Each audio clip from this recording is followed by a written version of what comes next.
कितनी ही किताबें पढ़ लो, कितनी ही लाइब्रेरियां जमा कर लो, चट्टे लगा लो, किताबों का कोहिस्तान खड़ा कर दो, पूरे घर में किताबें ही किताबें बिखरी पड़ी हों, लेकिन अगर तुम्हारे हृदय में प्रेम नहीं जागा तो फिर तुम इंसान कहलाने के लायक नहीं हो।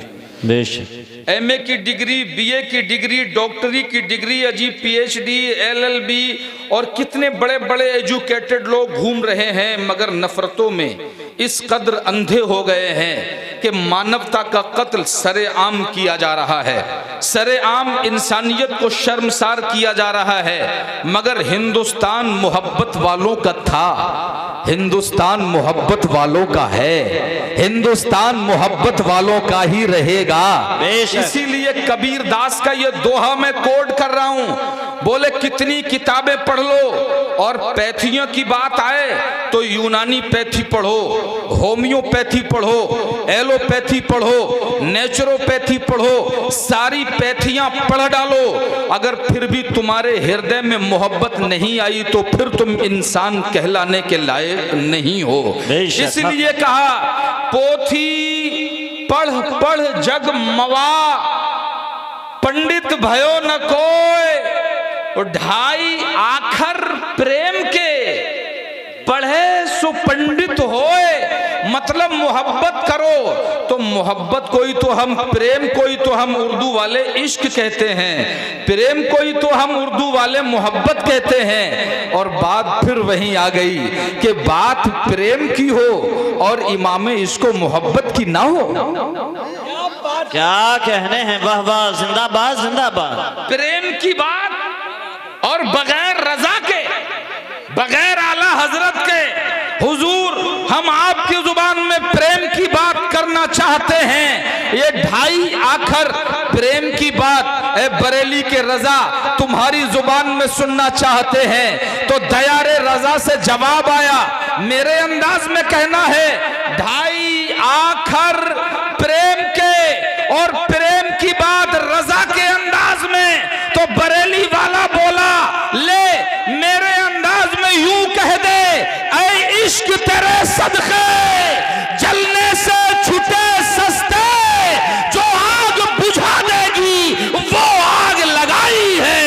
नारे तकबीर, नारे रिसालत, नारे गौसियत, मसलके आला हजरत उलमाए अहले सुन्नत हजरत अल्लामा मौलाना एहसानुल हक साहब क़िबला चतुर्वेदी। सुभान अल्लाह सुभान अल्लाह, वाह वाह। क्या कहने। इसके बावजूद भी मजमे में से नारा नहीं लगा भाई, या तो मुझे लग रहा है कि आपकी समझ में नहीं आ रही है। अल्लाह, खड़े हो गए, खड़े हो गए, ऐसे नहीं, ऐसे नहीं, खड़े हो गए। या अली जिंदाबाद, या अली, अल्लाहु अकबर। अच्छा, मैं आपको खुशखबरी दे दूं कि अगर आप इस नारे का जवाब देंगे तो आपको नेकियां मिलेंगी, बेशक। तो अगर आपको ये खुशखबरी अच्छी लगी हो तो आइंदा इस पर अमल भी करिएगा। तो आइए इसी श्रृंखला में एक कड़ी और जोड़े देता हूं, उसके बाद गुफ्तगू को आगे बढ़ाता हूं। कहते हैं ऐसी वाणी बोलिए जो मन का आपा खोए, ऐसी वाणी बोलिए जो मन का आपा खोए, औरन को शीतल करे आपहु शीतल होए।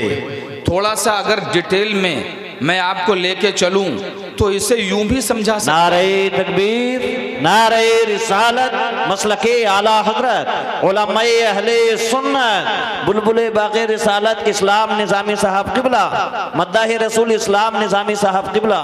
नारे तकबीर, नारे रिसालत।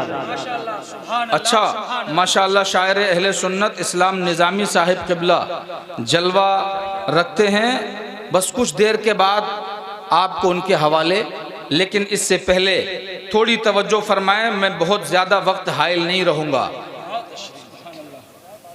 ऐसी वाणी बोलिए जो मन का आपा खोए, अगर समझा दूं तो इन अल्फाज में आपको आपके दरमियान व्याख्या किए देता हूं।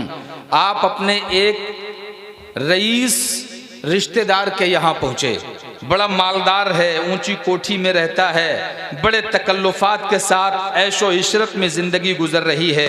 आप उसके घर गए, उसने पुरतकल्लुफ दस्तरखान बिछा दिया, आपकी पसंद जानता है, इसलिए सारे शहर के चुनिंदा खाने ला कर के आपके आगे रख दिए।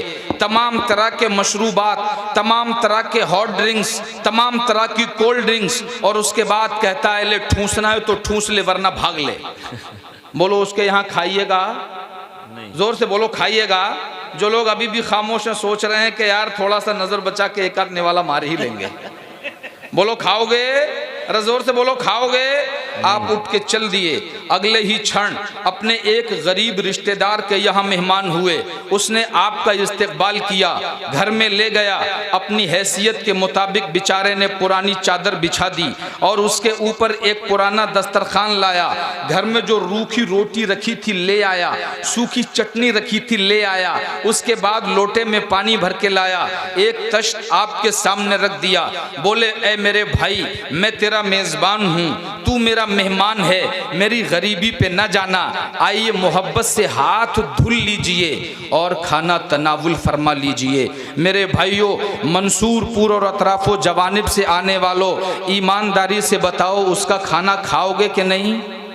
जोर से बोलो। मैंने वहीं पकड़ लिया, अभी अभी इतना पुरतकल्लुफ दस्तरखान छोड़ के भाग आए और यहाँ झोपड़े में बैठ के रूखी रोटी सूखी चटनी से, और वो भी बड़े प्यार के साथ जवाब दिया कि हजरत इसका दस्तरखान न देखिए, जुबान तो देखिए कितनी मीठी है। उसका दस्तरखान बहुत मीठा था मगर जुबान बहुत कड़वी थी। और कहावत तो सुनी होगी कि अगर जुबान कड़वी हो और शहद बेचने बैठ जाए तो उसका शहद भी रखा ही रह जाता है, और अगर जुबान मीठी हो तो कहते हैं मीठी जुबान वाले की मिर्चें भी बिक जाती हैं। बोले जनाब इसका दस्तरखान न देखिए, जुबान देखिए। मैंने कहा यही तो मैं समझाना चाहता था, यही तो कबीरदास ने कहा, ऐसी वाणी बोलिए जो मन का आपा खोए, औरन को शीतल करे, आपहु शीतल होए, मगर दिल तो दीवाना है इमामे इसको मोहब्बत का, रूह तो फरजानी है आला हजरत की। हुजूर आपके अंदाज में आपके गुलाम कहना चाहते हैं और आपके गुलाम सुनना चाहते हैं, तो बरेली का रजा बोला अगर मेरे ही अंदाज में सुनना है तो आ और इसको यूं कह दे, इसको यूं कह दे, शरबत ना दे तो करे बात लुत्फ से, अजी ये शहीद हो तो फिर किसे परवाह शकर की है। बेशक, सुभान अल्लाह, वाह वाह, जिंदाबाद। ये शहीद हो, ये शहद हो तो फिर किसे परवाह शकर की है। कोई बात नहीं, वो मजा बिगाड़ रहे हैं, आप बिगाड़ने दीजिए, हम बनाने के लिए खड़े हैं, देखते हैं बिगाड़ने वाले जीतेंगे या बनाने वाले जीतते हैं। आइए अब इसी हमी के माहौल में आपकी समातों के हवाले एक हदीस रसूल का मफहूम किए देता हूं, और वो भी मैं चाहता हूं कि ये मफहूम जुबान संस्कृत में सुना दिया जाए। बोलो सुना दें, बोलो संस्कृत की हदीस सुनोगे? कितने लोग सुनना चाहते हैं? जरा चादर से हाथ निकाल के बताओ, हाथ उठा के बताओ कितने लोग सुनना चाहते हैं? माशाअल्लाह, माशाअल्लाह। मैं तो समझ रहा था सिर्फ उर्दू जानने वाले हैं, आज संस्कृत जानने वालों से पाला पड़ा है माशाअल्लाह। सब संस्कृत के विद्वान बैठे हैं माशाअल्लाह। मौलाना फैज साहब ने कहां से विद्वान पकड़ के लाए हैं। आइए, जब सुनना ही चाहते हैं तो किताब का नाम नोट करें, Muslim Sharif volume number 2 page number 230, और यही हदीस पाक मिशकात शरीफ पेज नंबर 435। द्वादश्याम शुक्ल पक्ष माधवी मासी माधवम जातु दृष्टु पुत्रम पित्रो हरिष्टमान स्वाहा शंबल ग्राम मुख्य ब्राह्मण महात्मना भवने विष्णु यश सकल की प्रादुर्भविष्यति ईशाय मामहे शतम निष्कांद सिरजा सर्वभक्षी उच्चालापि भविष्यति जनो मम ला इलाहा इल्लल्लाह परमपदम जन्म कुंड परभूति दुजबे नाम मोहम्मद।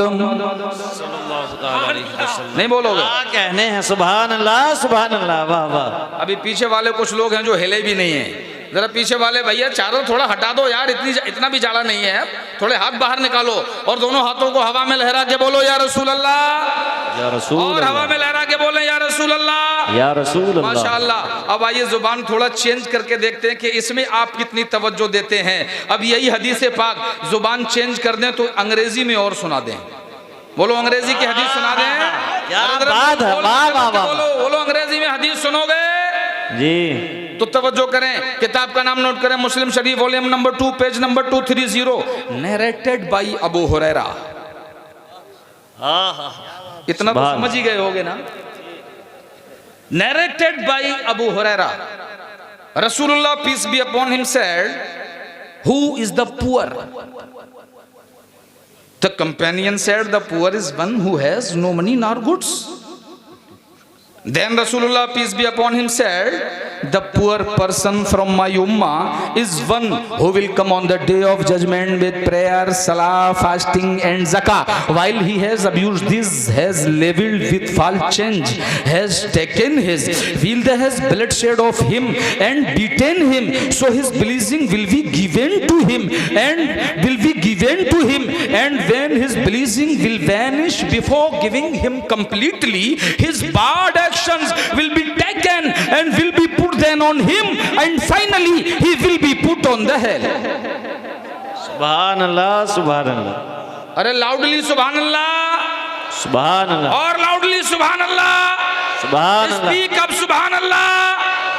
अब आइए किसी भी जुबान में बात हो, लेकिन जिस जुबान में सुनने वाला अली था वाह वाह वाह वाह वाह वाह, और सुनाने वाला नबी था, किसी भी जुबान में बात कर लो, मगर बात तभी पाए तकमील को पहुंचेगी।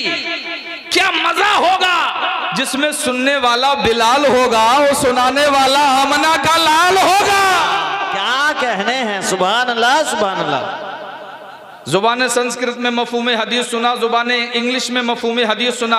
अब जी चाहता है क्यों ना उस भाषा में बात हो जाए जिसमें सुनने वाले परवाने जान फिदा करने वाले हुआ करते थे और सुनाने वाली शमे फरोजा हुआ करती थी।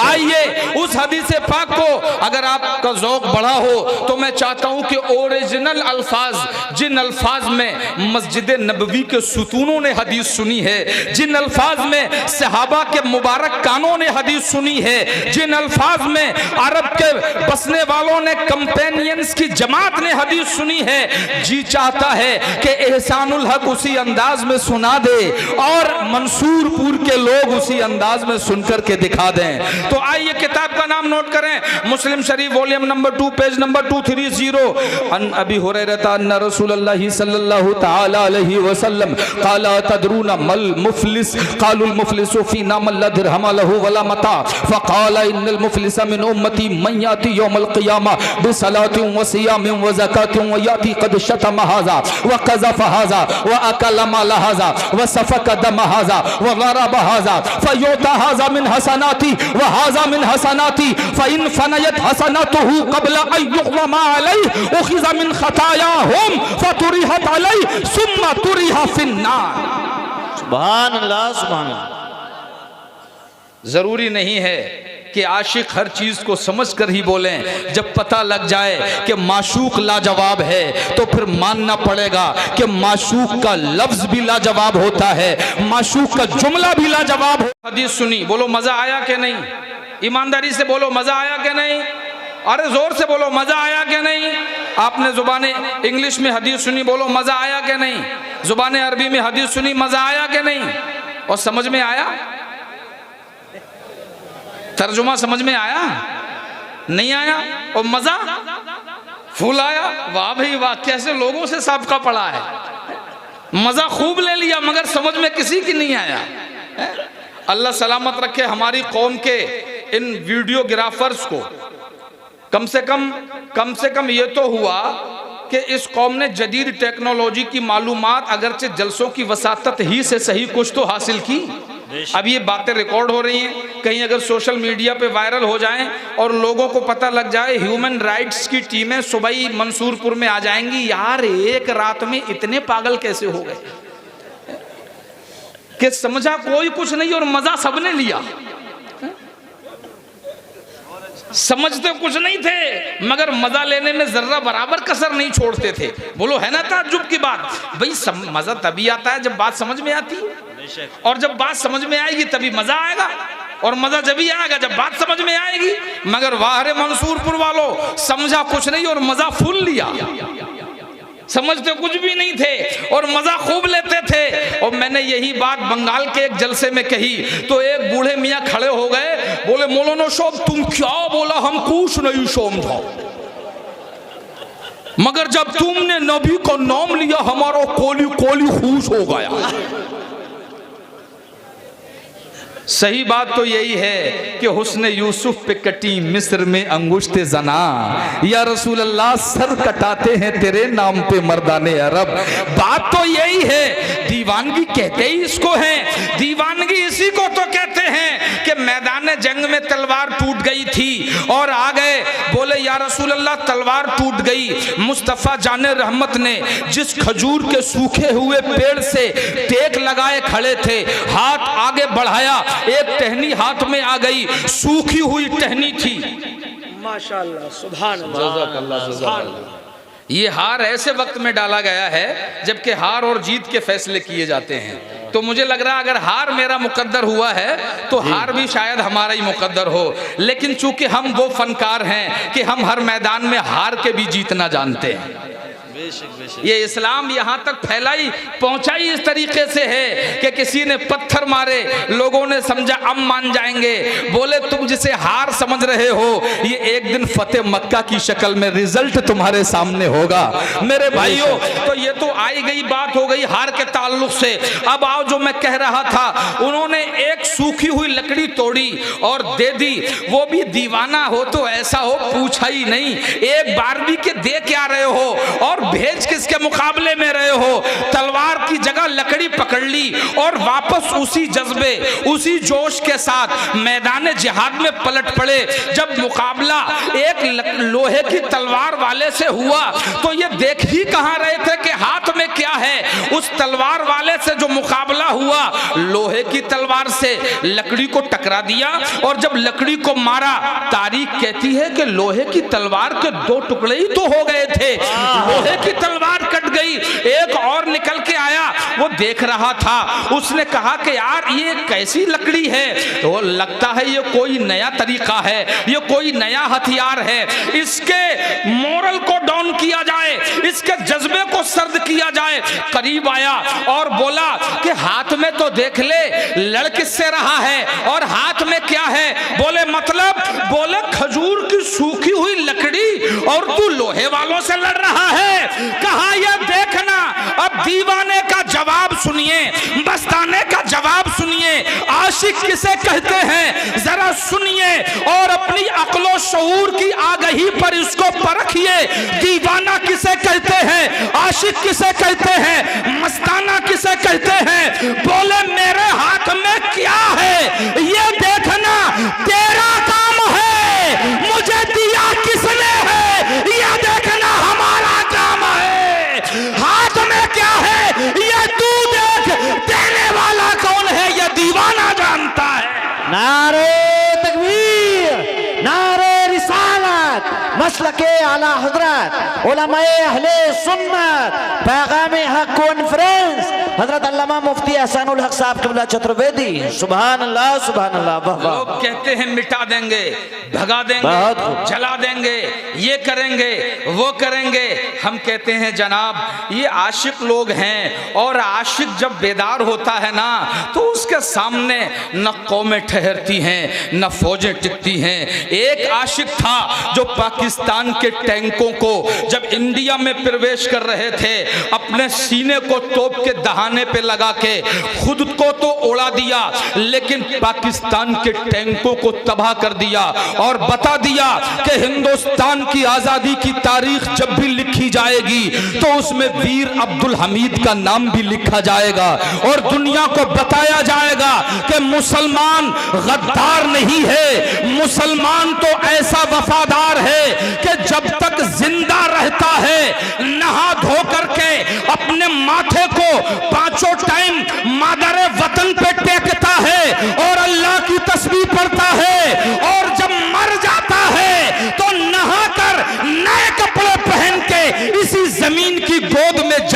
लेट जाता है, जब तक जिंदा रहता है तो इस मिट्टी से मोहब्बत करता है, और जब मर जाता है तो इस मिट्टी की आगोश में सो करके मोहब्बत का सबूत देता है।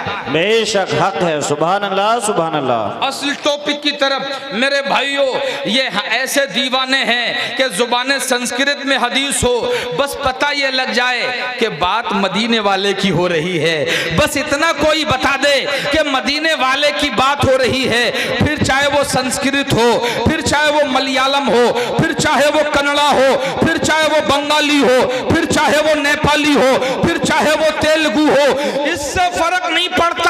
बल्कि दीवाना तो ये कहता है कि जुबान चाहे कोई भी हो, मगर मांगेंगे, मांगे जाएंगे, मुंह मांगी पाएंगे। सरकार में न ला है न हाजत अगर की है, और उनके दर पे खड़े होकर के लोग जब अपने दामन को फैलाते हैं तो बरेली वाला कहता है कि बंगाली अपनी जुबान में मांगे, पंजाबी अपनी जुबान में मांगे, मगर यहाँ पर जुबानों को नहीं देखा जाता, यहाँ दिलों की कैफियत पे नजर डाली जाती है। और फिर होता यह है, बरेली का इमाम जहन देता है कि लब वाह हैं, आंखें बंद हैं, फैली हैं झोलियां। क्या कहने हैं, मांगने की अदाओं को देखो, ये न पूछो कि क्या मांगते हैं, जिंदगी में नबी से मिला दे, ये खुदा से दुआ मांगते हैं। कहते लब वाह है, आंखें बंद हैं, फैली है झोलियां। या रसूल अल्लाह, कितने मजे की भीख तेरे पाक दर की है। अभी अभी मेराज का महीना गुजर चुका है, इस पे बड़ी तफसीली बातें हुई हैं। बस मैं एक गुफ्तगू, एक पॉइंट आपकी गुफ्तगू की पुखराज पे परखने के लिए रखना चाहता हूं। मेरे भाइयों, आज मौलाना फैज साहिब दिल्ली से चले, इनसे पहले भी जो पीढ़ियां गुजर चुकी हैं, अगर यहां से कोई दिल्ली को जाता तो उसके पास एक सवारी का जानवर होता, और उसको साथ में सत्तू बांध के देते थे, गुड़ बांध के देते थे। हमने कहा चाचा दिल्ली जाना है, बोले फला जगह मेरा एक दोस्त रहता है, जब तुम वहां चले जाओ मेरी ये अंगूठी उसको दिखाना, वो तुम्हें पहचान लेगा। अरे हमने कहा चाचा कौन से जमाने की बात कर रहे हो? बोले हम जिस जमाने में दिल्ली गए हैं उसी जमाने की बात करेंगे। हमने कहा कितना टाइम लगता था? बोले 3 दिन लगते थे, रास्ते में डाकुओं का खतरा, चोरों का खतरा। मैंने कहा चलो हम तुमसे बात नहीं करते, तुम बताओ मौलाना फैज साहब, आपने इतना अच्छा मदरसा सजाया है, इतने अच्छे इदारे की बुनियादें डाली हैं, जहां से वाबस्तगाने उलूम, तिश्नगाने उलूम अपनी तशनगी को बुझाने के लिए आते हैं। आप इनके सर पर ताजे दस्तारे हिफ्ज़ो क़िरात रखते हैं, और ये यहाँ से फरागत पाके मुल्क भर में खिदमतें करते हैं। हसीन गुलदस्ता आपने सजाया, आप बताइए दिल्ली जाएं तो कैसे? बोले ज़्यादा उसमें सोचने की ज़रूरत ही नहीं है। हमने कहा कैसे? बोले यहाँ से 3 व्हीलर मिलेगा, मुरादाबाद चौधरपुर जाओ, वहाँ से रोडवेज बस हर 10 मिनट पे निकलती है दिल्ली। हमने कहा कितना टाइम लगेगा? बोले वैसे ही 2-3 घंटे। हमने कहा यार ये 3 दिन का सफर सिमट के 2-3 घंटे में कैसे आ गया? तो इन्होंने बताया हजरत वो पुरानी टेक्नोलॉजी थी, जब लहड़ू और बुग्गी से सफर होता था, घोड़े और खच्चर से सफर होता था, ये जदीद दौर की नई टेक्नोलॉजी है। अब इसके जरिए वक्त सिमट गया है। मैंने कहा इसका मतलब अगर 3 दिन का सफर 2 घंटे में हो सकता है, तो एक जमाना ऐसा भी आएगा जब 2 घंटे का सफर 2 मिनट में तय किया जाएगा। और ये बात मुमकिन है? बोलो मुमकिन है कि नहीं है? यहाँ कोई दूसरे सूबे से, कोई बंगाल से चलता था, 1 महीने में पहुंचता था।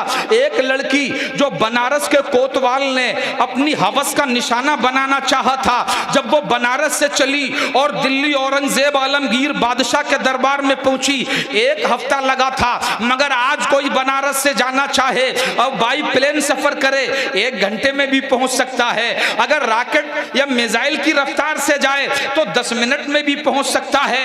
मतलब दिन बदले, रफ्तार बदली, वक्त गुजरा, रफ्तार बदल गई। यार ये रफ्तार कहां जाकर के दम लेगी? बोले एक दिन ऐसा भी आ सकता है कि घंटों का सफर सेकंडों में तय हो। मैंने कहा तो क्या होगा? बोले टेक्नोलॉजी के जरिए संभव है। टेक्नोलॉजी तरक्की करेगी तो आदमी के हाथ में वक्त की नब्ज आ जाएगी। मैंने कहा जनाब इतनी दुनिया में वक्त की रफ्तार कितनी ज्यादा हो सकती है? तो नए जमाने का साइंटिस्ट खड़े होकर कहता है, बोले अगर आवाज से ज्यादा रफ्तार पे कोई आदमी दौड़े तो ये अपने वक्त के साथ साथ अपने उम्र पर भी कंट्रोल कर सकता है। यानी एक रफ्तार ऐसी भी है, आप में पढ़े लिखे नौजवान बैठे होंगे, वो सोचें साइंस कहती है एक रफ्तार ऐसी भी है, अगर उस रफ्तार पे आदमी चले तो जिस उम्र का है वो चाहे 100 साल तक सफर करे, न उम्र बढ़ेगी और न वक्त उसके हाथ से जाएगा। हमने कहा यार ये बात अब पॉइंट की समझ में आई।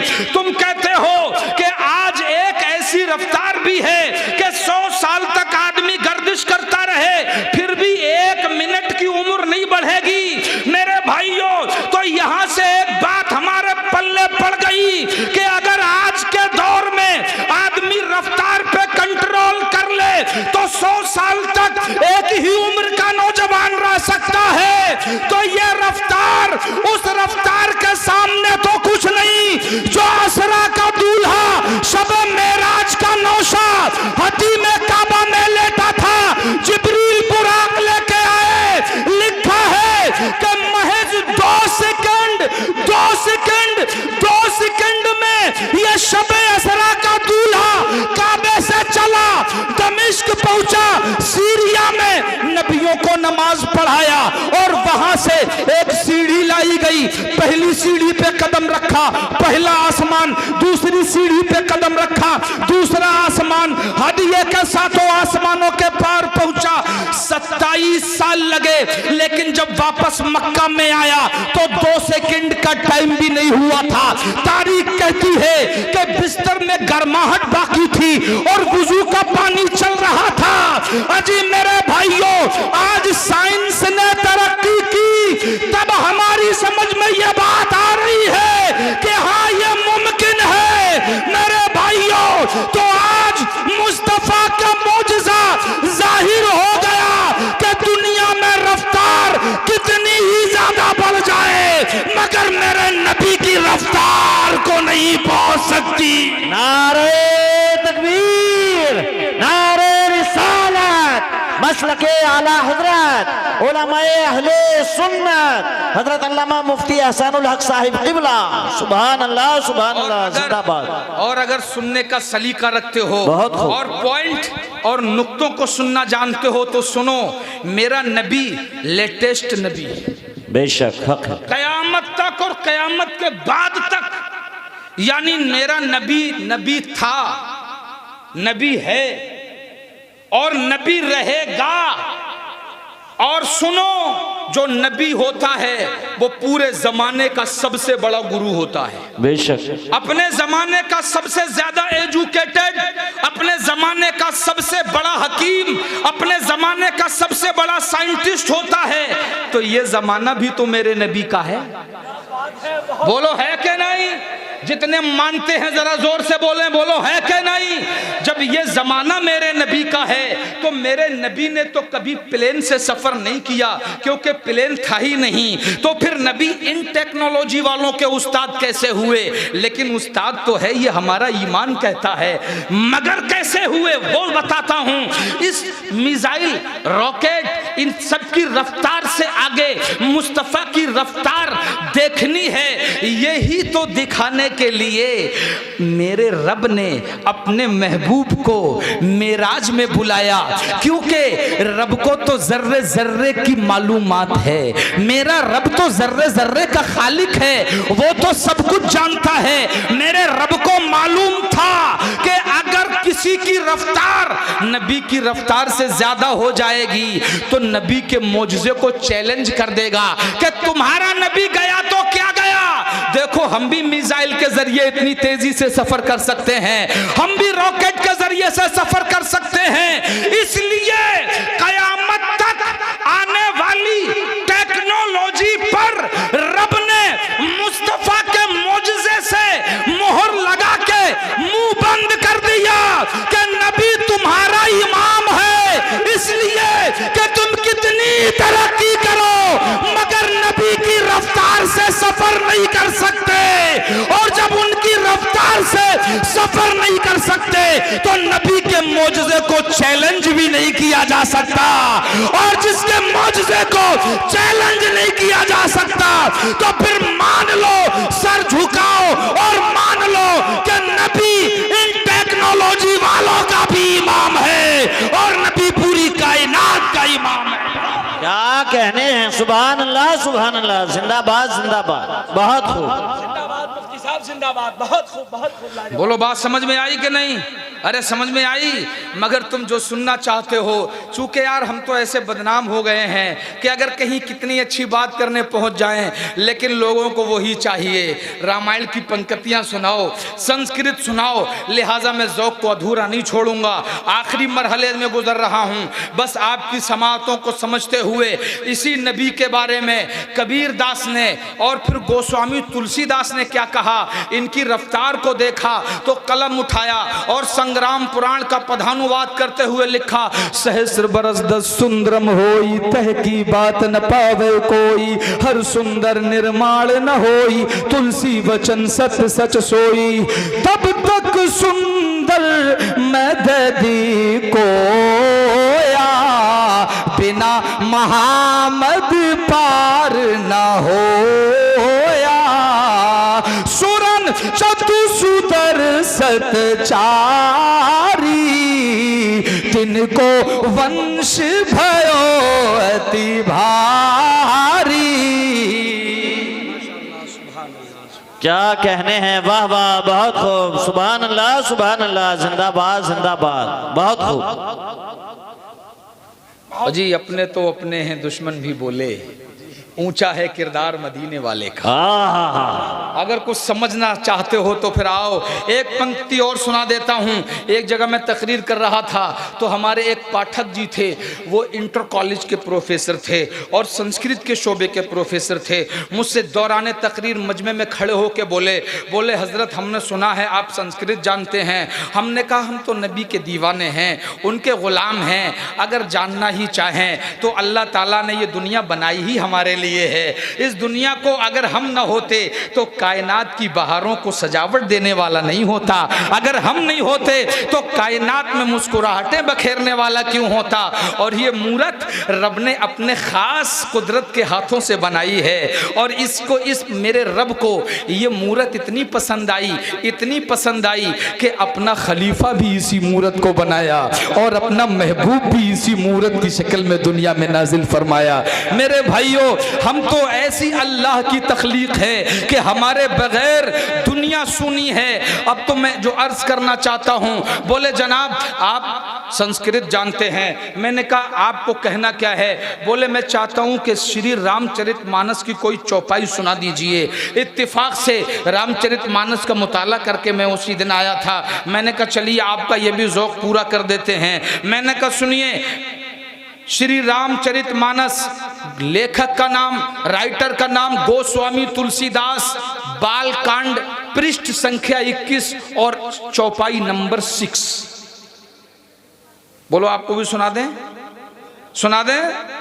बोले मज्जन फल पेखे तत्काला, काकु हिम पिक बकौ मराला, सुनी आचरज कर जनि कोई, सत्संगत महिमान हिंगोई।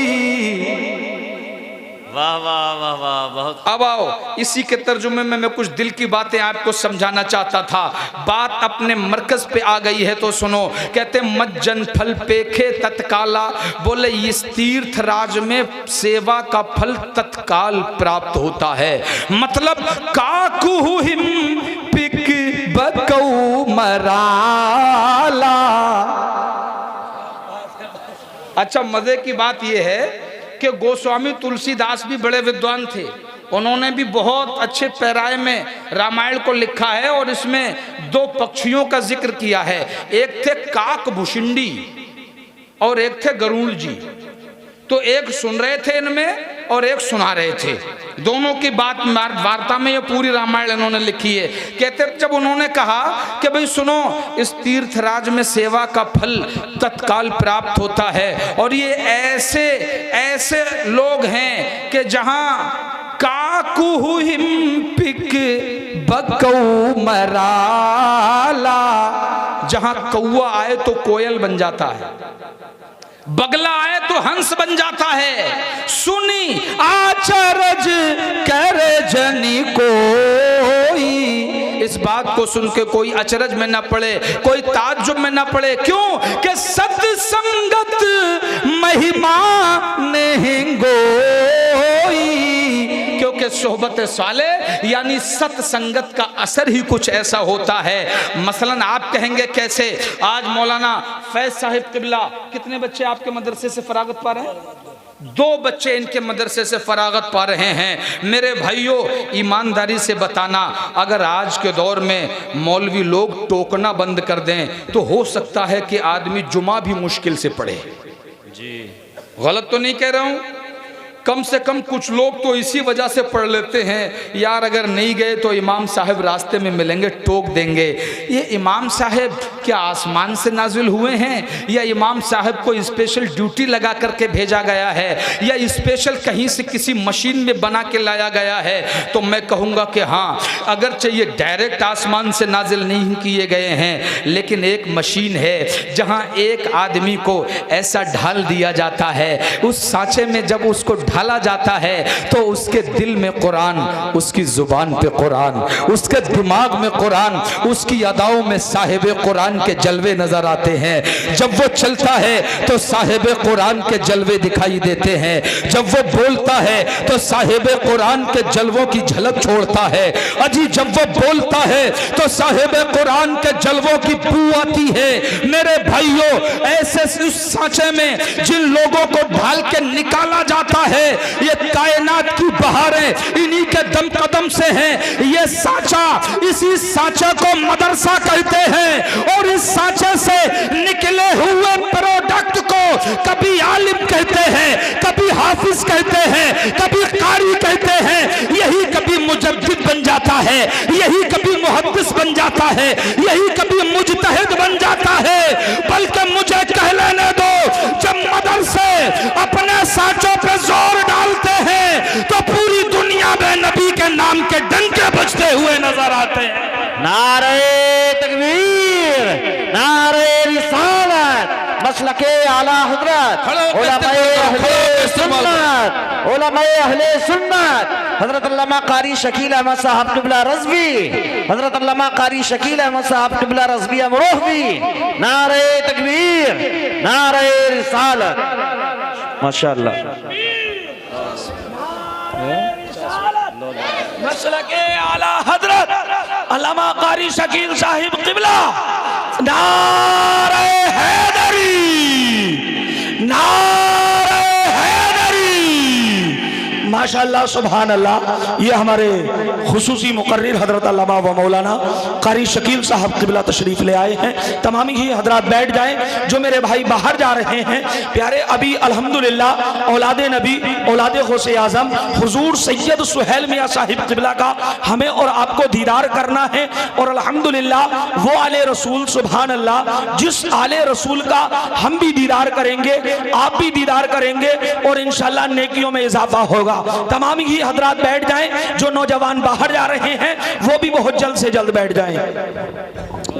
मेरे भाइयों, जलवा रखें, तशरीफ़ रखें। जिस अजीम मुकर्रर और ख़तीब की आमद मेंबर रसूल पे हुई है, नारों की गूंज में जिसके चेहरे की आपने ज़ियारत की, मैं बस इन अल्फाज में उसका तारुफ कराए देता हूँ, चूँकि मेरे पास वो अल्फाज नहीं जिनकी मकबूलियत पूरे हिंदुस्तान में ये है कि अगर आपको हिंदुस्तान के सारे ज़िले और सारे सूबे और हिंदुस्तान के चारों कोने एक जगह देखना है तो उस जगह को कारी शकील अहमद रज़वी कहते हैं। बेशक हक है। पूरे हिंदुस्तान का जलवा इनकी ज़ात में आप सिमटा हुआ पाएंगे और हम जैसे लकीर के फ़कीर बस बरेली शरीफ को याद करके हमें देखा जा सकता है।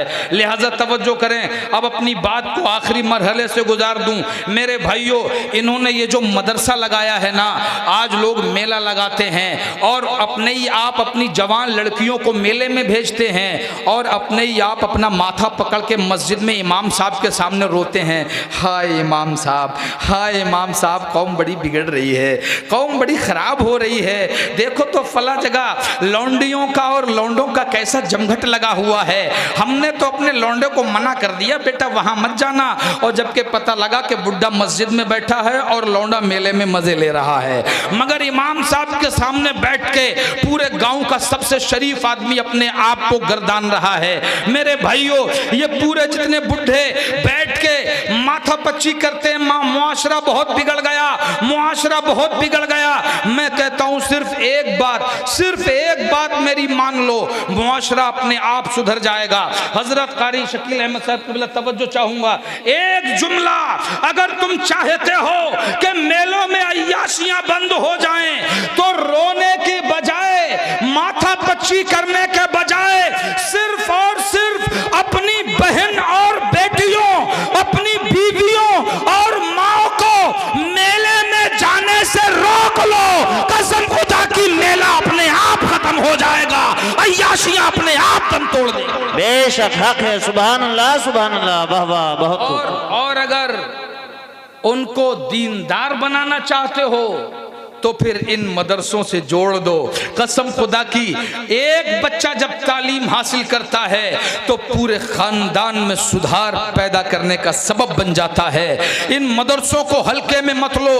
कम से कम उस नौजवान से तो अच्छा है कि जो मॉडर्न तहजीब, मॉडर्न एजुकेशन हासिल करके जिसको नमाज जनाजा पढ़ने की तौफीक ना हो, कम से कम आपका वो बच्चा जिसे बेवकूफ़ी समझ के सही अगर मदरसे में डाल दिया तो फिर एक दिन बुढ़ापे में तुम कहोगे कि यार जितने चालाक थे इंजीनियर वो दुबई में है, वो सऊदी में है। बस यही एक बेवकूफ़ मेरे पास रह गया है जिसे मैंने मदरसे में हाफिज बनाया था। मेरे भाइयों, मगर ये बेवकूफ़ नहीं, बुढ़ापे में आपको बताएगा कि आपने कितनी बड़ी अक्लमंदी का काम किया है। मौला ताला ये मदारिस जो इस्लाम की रीढ़ की हड्डियां हैं, इन्हें महफूज फरमाए और इस दौर में इनके चलाने वालों को हिम्मत अता फरमाए, इनकी कमेटियों को हौसला अता फरमाए। इस्लाम जिंदाबाद, मुसलमान पाइंदाबाद। अस्तगफिरुल्लाह रब्बी मिन कुल्ली ज़ंबि व अतूबु इलैह। एक मरतबा सब लोग मेरे साथ मिलके पढ़िए, ला इलाहा इल्लल्लाह मुहम्मदुर रसूलुल्लाह। अस्सलामु अलैकुम।